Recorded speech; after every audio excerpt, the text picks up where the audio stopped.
Welcome everyone. आज हम लोग गेट का लेक्चर सीरीज स्टार्ट करने वाले हैं, जिसमें आज मैं बात करने वाला हूं बहुत ही इम्पॉर्टेंट सब्जेक्ट में के बारे में, जिसका नाम है ट्रांसपोर्टेशन इंजीनियरिंग। ठीक है, ट्रांसपोर्टेशन इंजीनियरिंग जो सब्जेक्ट है ये 7 से 8 नंबर का आता है गेट में। ठीक है, 7 to 8 मार्क्स का आता है।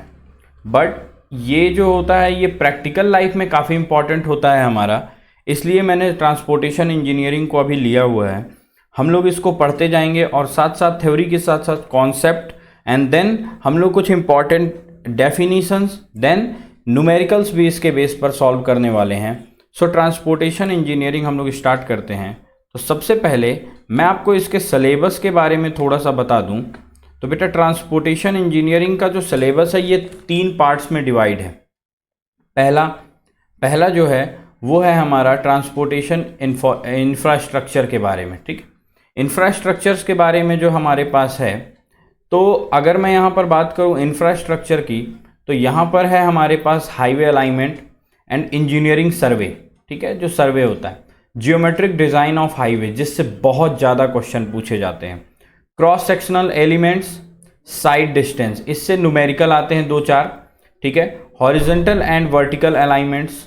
ठीक है, geometric design and railway tracks, airport runway length, taxiways and exit taxiway design.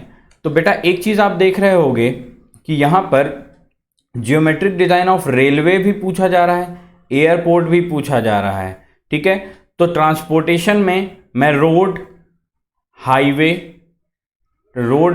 में ही आ जाएगा, रेलवे, ठीक है, रेलवे एंड एयरपोर्ट को भी कवर करते चलूंगा साथ में। इसके भी कुछ क्वेश्चन हम लोग सॉल्व करेंगे। देन हाईवे पेवमेंट डिज़ाइन की जो बात होगी, तो उसमें हाईवे मटेरियल्स की बात होगी, किस मटेरियल से वो बनता है, desirable properties and quality control test होंगे, design of bituminous paving mixtures, then design factor for flexible and rigid pavements होंगे, design of flexible pavement using IRC 37/2012, design of rigid pavement using IRC 58/2011। ठीक है, and concrete pavement के बारे में भी हम लोग बात करेंगे। तो यहाँ पर आप 2 कोड देख रहे होंगे। इन दोनों कोड्स के बारे में आपको याद रखना है कि फ्लेक्सिबल पेवमेंट के लिए कौन सा कोड लगता है और रिजिड पेवमेंट के लिए कौन सा कोड लगता है। ठीक है बेटा, तो ये चीज़ आपको याद रखनी है। देन हम लोग ट्रैफिक इंजीनियरिंग के बारे में बात करेंगे। ठीक है, ट्रैफिक के बारे में भी बात करेंगे। तो traffic study, flow, speed, travel time, delay, OD study, PUC, peak hour factor, ये बहुत सारे टॉपिक्स हैं जिनके ऊपर हम लोग बात करने वाले हैं। ठीक है, तो इन सारे टॉपिक्स को आप लोग कहीं ना कहीं लिख लीजिए, बिकॉज क्या है, किसी भी युद्ध की तैयारी से पहले हमें दुश्मन को जान लेना चाहिए। सेम उसी तरह हमें सिलेबस भी पता होना चाहिए कि हमारा सिलेबस क्या है। ठीक है बेटा, तो आप लोग स्क्रीनशॉट ले लीजिएगा या जैसे भी करिएगा, सिलेबस जरूर याद रखिएगा। ठीक है, तो मैं आपको नोट्स के फॉर्म में पढ़ाऊंगा, जिससे क्या है कि आप स्क्रीनशॉट भी ले सको और आप खुद के नोट्स भी इससे तैयार कर सको। ठीक है बेटा, ठीक है। तो जो पहला है, मैं इंपॉर्टेंट टॉपिक्स केवल कवर करते चलूंगा। हम लोग बहुत लंबी चौड़ी कोई बात नहीं करने वाले हैं, जिससे टाइम भी वेस्ट हो, क्योंकि गेट के लिए बहुत कम टाइम बचा हुआ है। जो पहला टॉपिक है हमारे पास, geometric design of roads.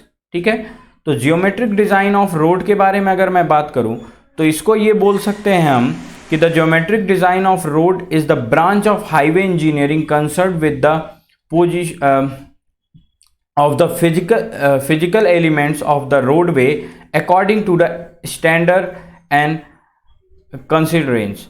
The basic objective of the geometric design are optimize efficiency and safety while maintaining cost and environment damage. तो बेटा, जो ज्योमेट्रिक डिज़ाइन होता है उसको करने की ज़रूरत कब पड़ गई, जब क्या हुआ कि हमारे यहाँ जब लोग एक जगह से दूसरी जगह जाते थे, तो एक तो समय बहुत ज़्यादा लगता था, दूसरा सेफ्टी नहीं रहती थी। आपने सुना होगा कि पहले के ज़माने में जब अमरनाथ या यात्रा करने कोई लोग जाते थे, तो लोग उनको ऐसे विदा करते थे जैसे वो लौट के ही नहीं आने वाले हैं। तो उनका रीज़न यही था कि सेफ रोड्स नहीं थी हमारे पास। तो उसकी वजह से हमें ज्योमेट्रिक डिज़ाइन करनी पड़ी कि रोड को सेफली कैसे हम बना सकते हैं और इन्वायरमेंटल डैमेज कम से कम कितना हो। जैसे आप लोग जो लोग पहाड़ी एरियाज़ में जैसे वैष्णो देवी हुआ या हमारा अमरनाथ हुआ या ऐसी जगहों पर गए होंगे तो वहाँ पर इन्वायरमेंटल डैमेज को कम से कम करके रोड्स को बनाया गया है, ठीक है। पेड़ पौधे भी कम कटे होंगे, ऐसी रोड्स बनाई जाती हैं। तो क्लासिफिकेशन ऑफ रोड्स जो होती हैं बेटा वो इस बेस पर होती हैं कि वहाँ पर स्पीड कितनी रखी जाएगी, ठीक है, स्पीड कितनी रखी जाएगी। मैं भी आपको दिखाऊंगा। तो यहाँ पर आप ये देख सकते हो कि स्पीड के बेस पर हम क्लासिफिकेशन करते हैं रोड्स का। तो बेटा स्पीड के बेस पर हम जब करते हैं तो ये होता है फ्रीवे, सबसे पहला होता है फ्रीवे। फ्रीवे जो होता है ये कंट्रोल डिवाइडेड हाईवेज होते हैं और ये 4 लेन के होते हैं maximum times. 2 lens each direction में होता है, मतलब एक साइड 2 लाइन जाएंगी, एक इधर और दूसरी इधर। तो 4 लाइन्स होंगी जिसमें से 2 एक साइड होंगी, ठीक है, और 2 दूसरी साइड होंगी। तो 4 लेन वेज होती हैं, ठीक है। दूसरा जो होता है हमारे पास वो होता है एक्सप्रेसवे, ठीक है। आपने सुना होगा यमुना एक्सप्रेसवे और ये बहुत सारे एक्सप्रेसवे बनते हैं। उसमें स्पीड जो होती है 120 किलोमीटर पर आवर इस कॉमन स्पीड होती है और ये हाई ट्रैफिक वॉल्यूम और सेफ्टी के लिए काफ़ी इंपॉर्टेंट होता है, ठीक है। तो ये होता है हमारा एक्सप्रेसवे। हाईवेज जो होते हैं ये हमारे बने होते हैं roads in the country. Highway is 2 part, rural highway and urban highways, ठीक है। तो rural highways and urban highways होते हैं जो हमारे बड़े बड़े शहरों को जोड़ते हैं, वो कहलाते हैं एक्सप्रेसवे। और जो हाईवेज जो शहरों के अंदर होते हैं उन्हें हम बोलते हैं हाईवेज, ठीक है। देन होता है आर्टेरियल, ठीक है, आर्टेरियल्स। तो ये क्या होते हैं? They are generally divided highways in fully or partially control access, जहां पर parking, loading and unloading activity is usual restricted and regulated. जहां पर बेटा पार्किंग, जहां पर नहीं लिखा रहता है नो पार्किंग एरिया है ये, या फिर वहां पर आप खड़े होकर कोई भी सामान लोड या अनलोड नहीं कर सकते हो, तो ये इस जगहों पर हम कहते हैं आर्टेरिटीज। और ये क्या होते हैं आर्टेरियल्स? ये जो होते हैं ये हमारे प्रोवाइड किए जाते हैं, जैसे गाँवों में जब हम लोग जाते हैं ना रोड्स, तो वहाँ पर लोकल स्ट्रीट्स जो होती हैं, आप लोग सुने होंगे, जैसे घरों के बीच में या फिर जो एक जगह से दूसरी जगह स्कूल जाने के लिए आपके रोड्स बने होते हैं, तो इनको बोलते हैं लोकल स्ट्रीट्स। जो हमारे रेजिडेंस और बिजनेस पर्पज से होते हैं, सब्जी लाने हम लोग जा रहे हैं तो अच्छी रोड से होकर जाते हैं, तो इनको बोलते हैं लोकल स्ट्रीट। तो बेटा अगर मैं बोलूं तो स्पीड के हिसाब से कैसे डिफरेंस हुआ? फ्री वे में स्पीड जो होती है सबसे ज़्यादा होती है, एक्सप्रेस वे में उससे कम, हाईवे में उससे कम, आर्टेरियल्स में उससे कम और लोकल स्ट्रीट में उससे कम, ठीक है। आप चला सकते हो गाड़ी उतनी स्पीड में। आप बहुत सारे लोग होते होंगे, आपने सुना होगा कि आप हाईवेज पर कट जाते हैं चलान ओवर स्पीड के, लेकिन आप वही फ्री वे पर चलाओ तो आपके चलान नहीं कटेंगे, ठीक है। वहां पर स्पीड वैसे भी ज़्यादा ही रखी जाती है। आगे हम लोग बढ़ने वाले हैं, तो आगे मैं ये बताने वाला हूं कि कलेक्टर स्ट्रेट्स क्या होता है। तो यहाँ पर जो मैंने अभी बताया स्पीड का, तो उसी कॉन्सेप्ट को यहाँ पर लेकर आगे बढ़ रहे हैं। तो जो सबसे ज्यादा नंबर में पाए जाते हैं वो स्ट्रीट्स होती हैं, गलियां होती हैं, ठीक है। तो गलियां जितनी ज्यादा पाई जाती हैं उतनी ही स्पीड कम होती है, समझ रहे हैं? गलियां जितनी ज्यादा होती है स्पीड उतनी ही कम होती है, और फ्रीवेज जितने कम होते हैं स्पीड उतनी ही ज्यादा होती है। तो यहां पर मैं बोल सकता हूं कि सबसे ज्यादा नंबर ऑफ होता है स्ट्रीट, देन उसके बाद होता है लोकल स्ट्रीट, उसके बाद होते हैं आर्टेरियल्स, देन होते हैं हाईवेज, देन होते हैं एक्सप्रेसवेज, और फिर होते हैं freeways.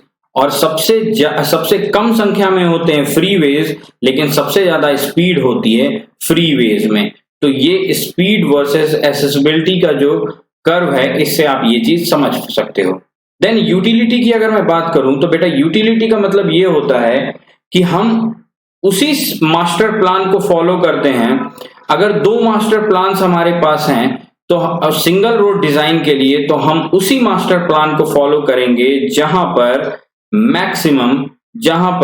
Maximum utility units per unit length हो, मतलब जहां पर सबसे ज्यादा संख्या में लोगों का आवागमन हो, या फिर जहां पर सबसे ज्यादा पॉपुलेशन हो, जहां पर सबसे ज्यादा लोग बैठ सकें। इसीलिए जो रेलवे स्टेशन होते हैं या ट्रेन का जो स्टॉपेज बनाया जाता है वो ऐसी जगह पर बनाया जाता है जिससे लोग जो हों वो मैक्स टू मैक्स लोग वहां पर बैठ पाएं उस स्टेशन से।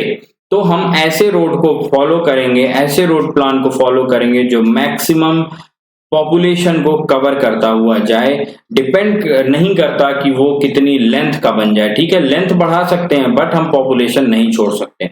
Then determination of utility units. तो यूटिलिटी यूनिट्स के बारे में अगर मैं बात करूं तो बेटा यूटिलिटी यूनिट्स जो होंगी तो इसका फॉर्मूला होता है total utility units of each road system will be equal to population unit plus productive units. तो इससे रिलेटेड मैं एक क्वेश्चन करके आपको बताऊंगा, समझाऊंगा इसको। ये गेट 2004 का क्वेश्चन है, तो इससे हम लोग समझ पाएंगे कि मैक्सिममली कैसे क्वेश्चन हमारे पेपर में पूछे जाते हैं। ठीक है बेटा, तो क्वेश्चन आप लोग पढ़ लीजिए। 3 न्यू रोड्स PQR प्लान्ड, ठीक है, 3 नई रोड प्लान की गई है PQ and R in the district. The data of these given in the table below. ये डाटा नीचे की ओर टेबल में दिया हुआ है। तो बेटा यहां से मैं देख पा रहा हूं कुछ डाटा दिया हुआ है, तो इसको मैं सॉल्व करने के लिए सॉल्यूशन अगर मैं देखूं तो मैं क्या बोलूंगा, 4 ऑप्शन है। अगर आप सॉल्व कर पाओ तो आप पॉज करके वीडियो इन 4 ऑप्शन में से मुझे जो ऑप्शन आपको सही लगता है वो आप कमेंट सेक्शन में बता सकते हो। तो सॉल्यूशन की अगर मैं बात करूं तो यहां पर हम बोल सकते हैं लेट अस एज्यूम। बेटा एज्यूम हम क्या करेंगे, यहां पर जो एजम्पशन हम करेंगे वो ये करेंगे कि यूटिलिटी यूनिट फॉर पॉपुलेशन, ठीक है, पॉपुलेशन ग्रेटर देन 2000 जो है ये यहां पर इसको मैं मान लूंगा 1, ठीक है, इसको मैं मान लूंगा 1। और utility unit for population 2000 to 5000 को मैं मान लूंगा 2, ठीक है, ये वाली। Then utility unit for population more than 5000 को मैं मान लूंगा 3, ठीक है बेटा, 3 मैं मान लूंगा। इसके बाद मैं पहली रोड पर आऊंगा, ठीक है, पहली रोड पर मतलब रोड पी रोड पर। तो पी रोड पर जब मैं आऊंगा तो यहां से मैं ये बोल सकता हूं इसकी लेंथ जो है बेटा वो है 20 किलोमीटर, ठीक है, 20 किलोमीटर की ये रोड है। इसकी अगर मैं बात करूं तो यूटिलिटी की अगर मैं बात करूं, utility units per unit road length की अगर मैं बात करूं तो बेटा जो पर यूनिट रोड लेंथ का फॉर्मूला आएगा, बेटा ध्यान समझिएगा मैं कहां से रख रहा हूं। 8 यहां पर देखिएगा 20 किलोमीटर की बात कर रहा हूं, तो 8 इंटू 2000 को हमने क्या माना है 1 इंटू 1 प्लस 6 इंटू 2000 टू 500 को मैंने क्या माना है 2 प्लस 1 इंटू 5000 को मोर देन 5000 को मैंने क्या माना है 3 and divided by total road length that is 20 kilometre. तो 20 को मैं जब डिवाइड कर दूंगा तो ये आ जाएगा 1.15, ठीक है, 1.15। सेम इसी तरह रोड क्यू का अगर मैं निकालूं तो ध्यान समझिएगा, रोड क्यू की अगर मैं बात करूं बेटा तो रोड क्यू की जो लेंथ है वो है 28 किलोमीटर। तो सेम यही फॉर्मूला मैं यहाँ पर पुट कर दूंगा। तो पहला है 19, तो 19 into 1 plus 8 into 2 plus 4 into 3 upon total length 28 and this will become 1.6785, ठीक है। देन रोड आर की अगर मैं बात करूं, तो बेटा रोड आर के लिए जो लेंथ होगा वो है 12 किलोमीटर यहाँ पर आप देख सकते हो, और सेम यही फॉर्मूला मैं पुट कर दूंगा। तो 7 into 1 plus 5 into 2 plus 2 into 3 upon total length equal to 12 and this will become 1.9166, ठीक है बेटा। ये आ जाएगा, जब ये आ जाएगा मेरे पास, तो हम यहाँ पर प्रायोरिटीज डिसाइड कर पाएंगे। सो मैं यहाँ पर ये बोल सकता हूँ कि प्रायोरिटी ऑर्डर जो होगा मेरे पास वो होगा R is greater than Q is greater than P, क्योंकि बेटा आप देख पा रहे हो R में सबसे ज्यादा जो यूटिलिटी है वो कवर हो रही है, देन इसमें कवर हो रही है Q में, देन P में कवर हो रही है। तो R Q P option number D is my correct answer, ठीक है बेटा। समझ में आ गया आपको, ठीक है। तो मैं यूटिलिटी यूनिट्स अगर मैं आपको लिखा दूं, तो यहां पर आप लोग लिख लीजिएगा एक चार्ट बनाकर बेटा यहां पर लिख लीजिएगा आप, ठीक है। यूटिलिटी यूनिट्स का अगर मैं बात करूं तो इधर होगा पॉपुलेशन, और चार्ट में इधर साइड होगा यूटिलिटी यूनिट्स और पॉपुलेशन की अगर मैं बात करूं तो इसके बीच का जो डिफरेंस होगा वो होगा if more than 500, so this will become 0.25, then 500 to 1000 it will become 0.50, 1001 से लेकर 2000 तक 1, ठीक है 1, देन 2001 से लेकर 5000 तक 2, देन मोर देन 5000 का होगा 2.5, ठीक है बेटा। ये सारी चीजें होंगी आपके लिए, ये आपको टेबल याद रखने की जरूरत है, ठीक है। तो आज के लेक्चर में इतना ही रखते हैं। अगर इस लेक्चर को अच्छा रिस्पांस मिलता है तो मैं आगे भी इस पर लेक्चर बनाऊंगा, या आपको अगर जरूरत लगती है तो आप मुझे बताइएगा कमेंट करके, तो मैं और भी इसके आगे पूरा सिलेबस गेट का पढ़ाते हुए लेक्चर बनाऊंगा, ठीक है।